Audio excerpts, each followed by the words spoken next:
Bismillahirrahmanirrahim. Assalamualaikum warahmatullahi wabarakatuh. Salam sejahtera untuk Bapak Ibu dosen di lingkup YAIN Parepare. Insya Allah pada kesempatan sesi kedua ini kami akan memaparkan tata cara atau mensimulasikan administrasi akademik dari sisi akun dosen.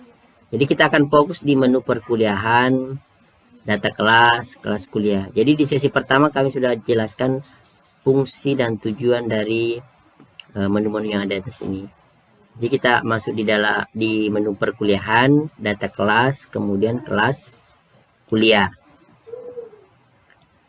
Kemudian di dalam menu tersebut, dalam ini ada list kelas, modul list kelas, itu ada kelas kuliah. Nah, ini tujuan dari menu ini atau list item ini itu untuk memfilter data-data yang ingin kita tampilkan. Prodi akademik bertujuan untuk menampilkan prodi akademik mata kuliah yang kita ampu pada tahun akademik tersebut. Kurikulum berapa? Contoh kurikulum 2020. Kebetulan untuk tahun akademik ini kurikulum yang digunakan di seluruh fakultas itu adalah kurikulum 2020. Ini akan kelihatan kalau kurikulum 2019 maka sini akan kurikulum 2019. Ada ya. Begitu pula dengan program studi. Ini program studi ini jumlah prodi yang muncul ini tergantung mata kuliah yang kita ampu pada semester itu. Jikalau 5 prodi, mata kuliahnya berada di 5 prodi, maka 5 prodi akan muncul di sini. Jikalau hanya 3, ya 3. Nah, kebetulan sampel akun yang kami gunakan ini hanya mempunyai mata kuliah di prodi 2 prodi ini, yaitu ekonomi syariah dan perbankan syariah. Jadi kalau kita ingin memfilter apa sih mata kuliah saya di ekonomi syariah, maka kita tinggal memilih menu ini. Maka muncullah nama mata kuliah di prodi tersebut. Kalau di perbankan apa? Maka muncullah mata kuliah tersebut. Jadi di ekonomi syariah tadi ada 2, di perbankan ada 3. Untuk menampilkan secara keseluruhan maka pilih semua program studi. Begitupun menu-menu yang lainnya ini. Ada sistem kuliah, jenis statusnya. Jadi kita bisa memfilter berdasarkan jenis status mata kuliah tersebut. Oke. Kalau kita ingin mencari berdasarkan nama, kita bisa mencari. Jadi ada item di sini kode. Jadi semua kolom yang ada di sini, ya, yang ada di sini kita bisa filter pencariannya, search. Seperti kurikulum 2020 akan terfilter. 2019 baru kita search akan kosong karena tidak ada. Jadi hampir sama dengan yang ada di atas ini. Tapi ini lebih kepada pencarian, lebih spesifik untuk refresh atau mereset hasil pencarian kita. Ya, seumpama kita mau cari etika, maka kita search, akan muncul. Itu fungsi dari menu search ini. Untuk mereset atau merefresh, kita tinggal tekan refresh. Oke, kita kembali ke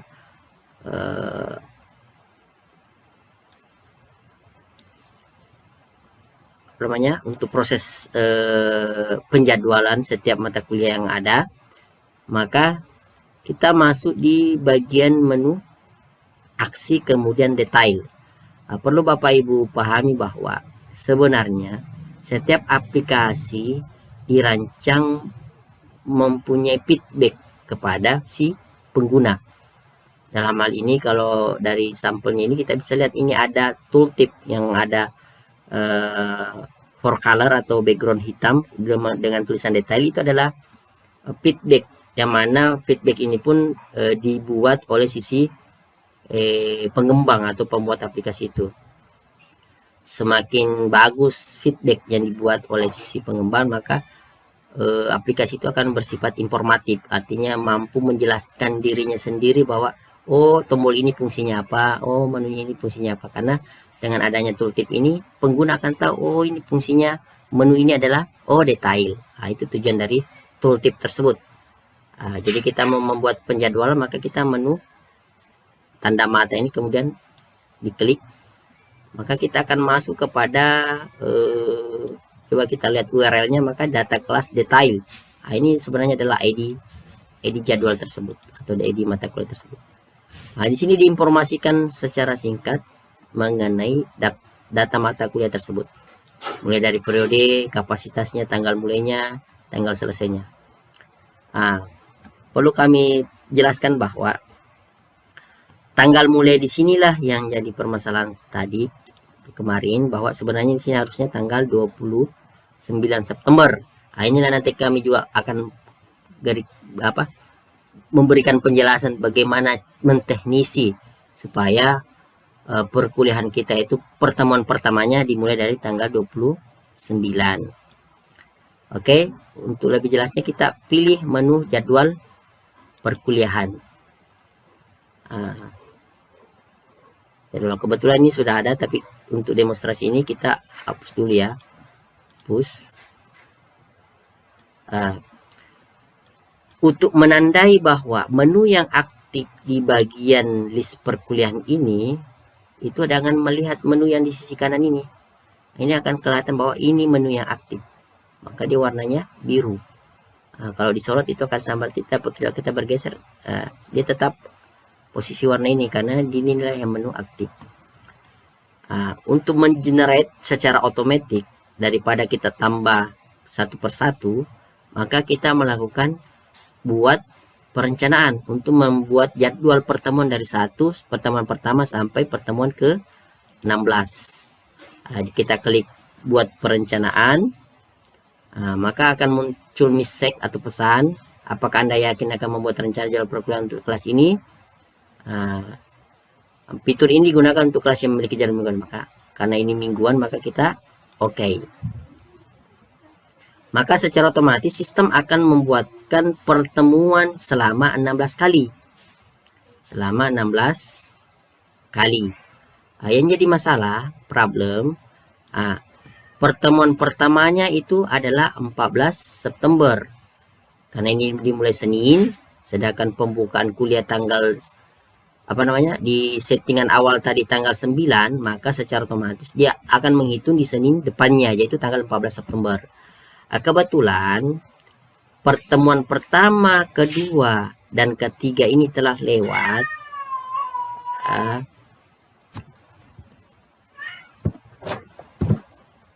Jadi bagaimana caranya untuk menyeting supaya pertemuan lewat ini sudah tidak ditampilkan di jadwal ini? Jadi nanti kalau khusus mata kuliah ini, dia nanti mulai 5 Oktober. Karena tanggal 29 kan mulai pembukaan kuliah. Sedangkan Senin ini sudah baru tanggal 28. Jadi ada 3 pertemuan. Jadi tergantung nanti dari jumlah pertemuan Bapak Ibu. Jikalau 4 yang tidak memenuhi persyaratan, artinya sudah lewat jadwalnya sejak dari tanggal 29 September, maka 4 pertemuan yang dihapus. Kalau contoh dari sini, sampel dari data ini hanya ada 3. Jadi 3 ini kita pilih. Jadi kalau kita ingin menghapus secara keseluruhan, kita klik ini. Tapi kalau hanya beberapa bagian, kita checklist satu persatu. Kemudian kita hapus, ya, hapus. Maka dari pertemuan inilah tersisa dari 1, 2, 3, 4, 5, 6, 7, 8, 9, 10, 11, 13 pertemuan. Jadi 16 kurang 3, jadi sisa 13 pertemuan. Yang jadi pertanyaan, kok pertemuannya mulai 4? Maka inilah yang kita edit satu persatu. Supaya nanti pertemuannya, ini pertemuan pertama, kedua, ketiga, keempat, kelima, keenam, dan seterusnya. Nanti di bagian terakhir kita tambah sebanyak 3 kali pertemuan. 3 kali pertemuan. Jadi kita edit dengan cara itu tadi. Perlu Bapak Ibu dosen ingat bahwa fungsi dari tombol mata ini kalau dalam Siakat Cloud itu fungsinya detail, melihat secara rinci dari data tersebut. Jadi kalau untuk mengedit kita masuk di sini. Kalau ini tombolnya adalah aksi juga, tapi perlu Bapak Ibu pahami jangan pernah mengklik mulai perkuliahan jikalau belum waktunya. Belum waktunya.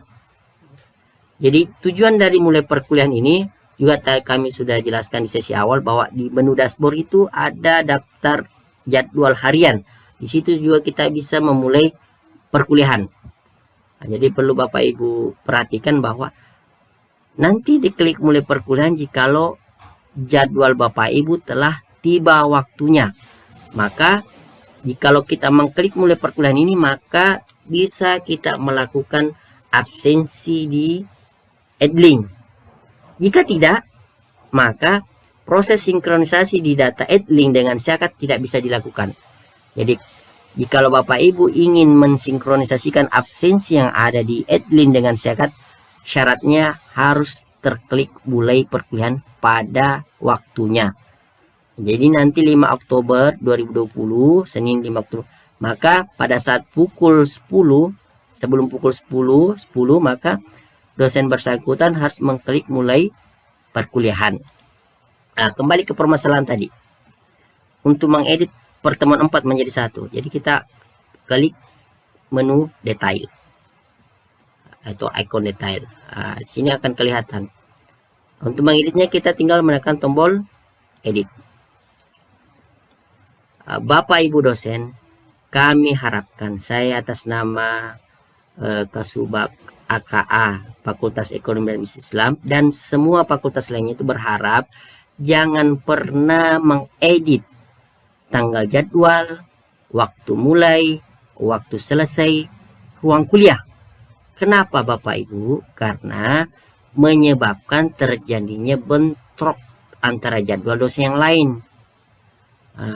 Jadi kami sudah mengusulkan kepada provider Syakat Plus dalam ini SEPIMA untuk menonaktifkan item ini. Karena kenapa? Ada kasus di beberapa fakultas dosennya langsung mengedit sesuai keinginannya.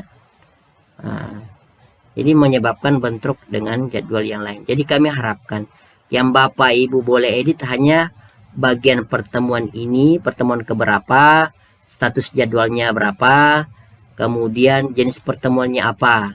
Nah, itu Bapak Ibu ya. Jangan pernah merubah. Ini juga SKS-nya jangan dirubah Bapak Ibu. Ini berkaitan dengan jumlah SKS di mata kuliah tersebut. Jangan pernah diubah. Yang Bapak Ibu ubah hanya bagian pertemuan, terjadwal, ataukah dimulai atau selesai. Kemudian jenis pertemuan. Dan ini bisa Bapak Ibu. Khusus untuk bagian ini 1, 2, 3, 4, 5 jangan pernah Bapak Ibu edit. Kami sekali lagi sampaikan jangan pernah diedit. Itu akan menyebabkan terjadinya bentrok jadwal antara jadwal dosen yang lain.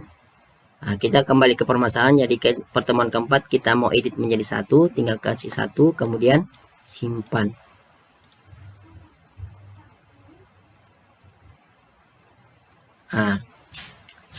Kemudian kita kembali ke daftar, maka secara otomatis pertemuan keempat tadi berubah jadi 1.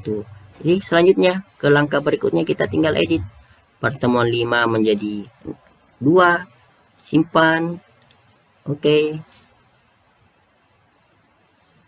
Kembali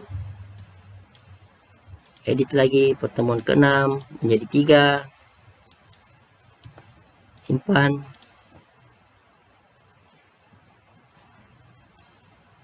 Kembali ke daftar lagi, pertemuan ke-7 kita edit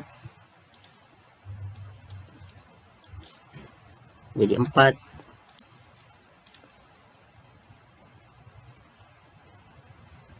kembali ke daftar, dan seterusnya. Jadi nanti tinggal pertemuan 16 itu berubah menjadi pertemuan 13. Kita tinggal tambah.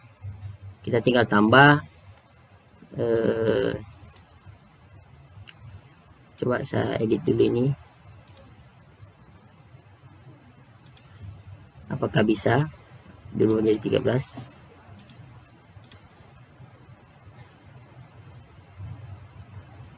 Oh, bisa. Nah, jadi bisa diedit Bapak Ibu ya. Jadi kita bisa edit ya. Jadi tinggal oke Bapak Ibu, kita akan lanjut. Setelah kita mengedit semua pertemuan ini, tibalah saatnya kita menambah kekurangan pertemuan kita. Ini kan sampai pertemuan 13, karena kebetulan yang dihapus tadi ada tiga pertemuan yang sudah lewat, yang sudah lewat dari schedule pembukaan kuliah itu 29 September. Maka kita tambah pertemuan ke 14. Jadi dia berada pada posisi tanggal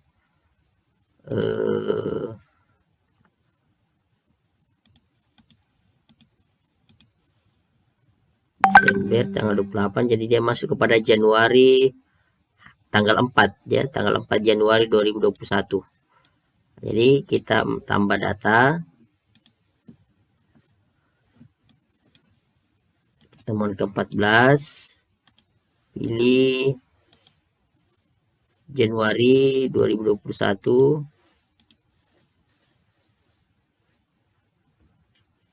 Januari tanggal 4. Nah, kemudian pukul 10.10 tadi sampai 11.50 di ruangan 204. Nah, kemudian statusnya terjadwal, jenis pertemuannya kuliah Bapak Ibu ya. Kemudian kita simpan.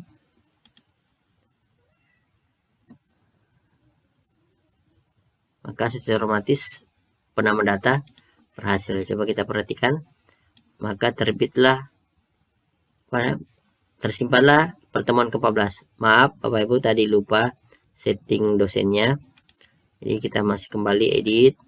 Jadi dilupa tadi setting dosennya. Jadi akan otomatis muncul dosennya tersendiri, hanya satu ya, karena memang dosen pengampu dari mata kuliah tersebut adalah Dr. Muhammad Kamal Subair. Oke, kita simpan kembali.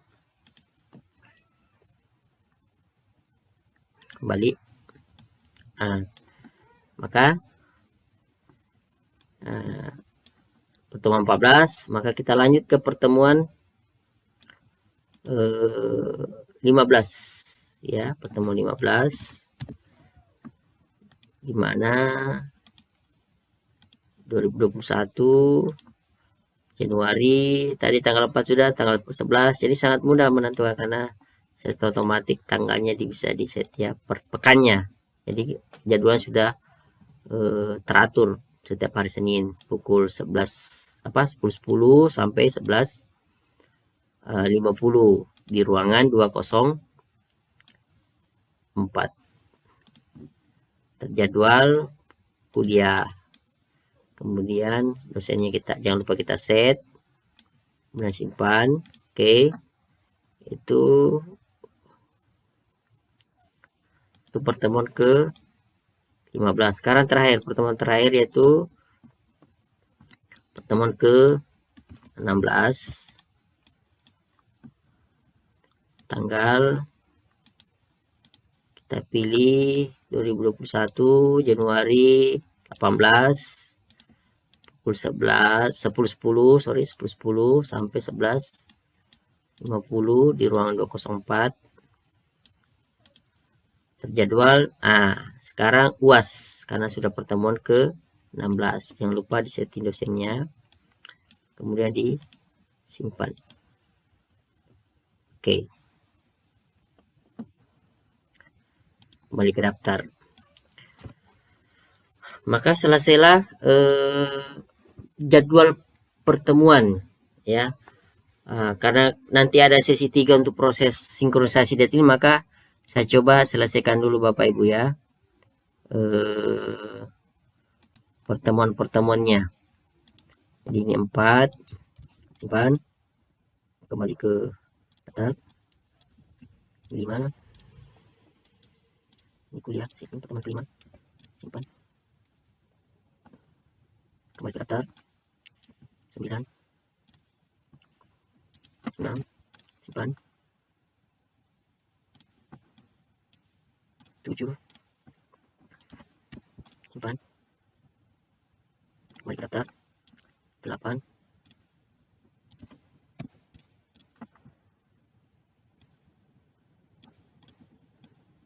Itu pertemuan 8 kita edit menjadi UTS. Kembali daftar. Ini 9. Simpan. Kembali daftar. Kembali 10. Simpan. 11.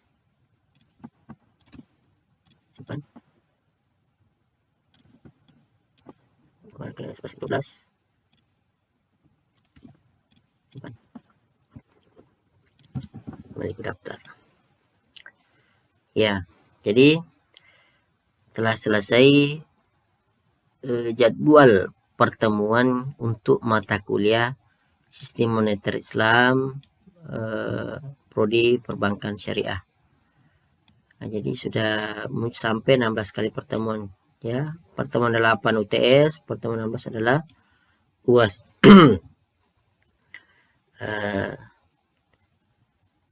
Demikianlah penjelasan kami Bapak Ibu untuk mengenai menu data kelas perkuliahan. Terima kasih. Assalamualaikum warahmatullahi wabarakatuh.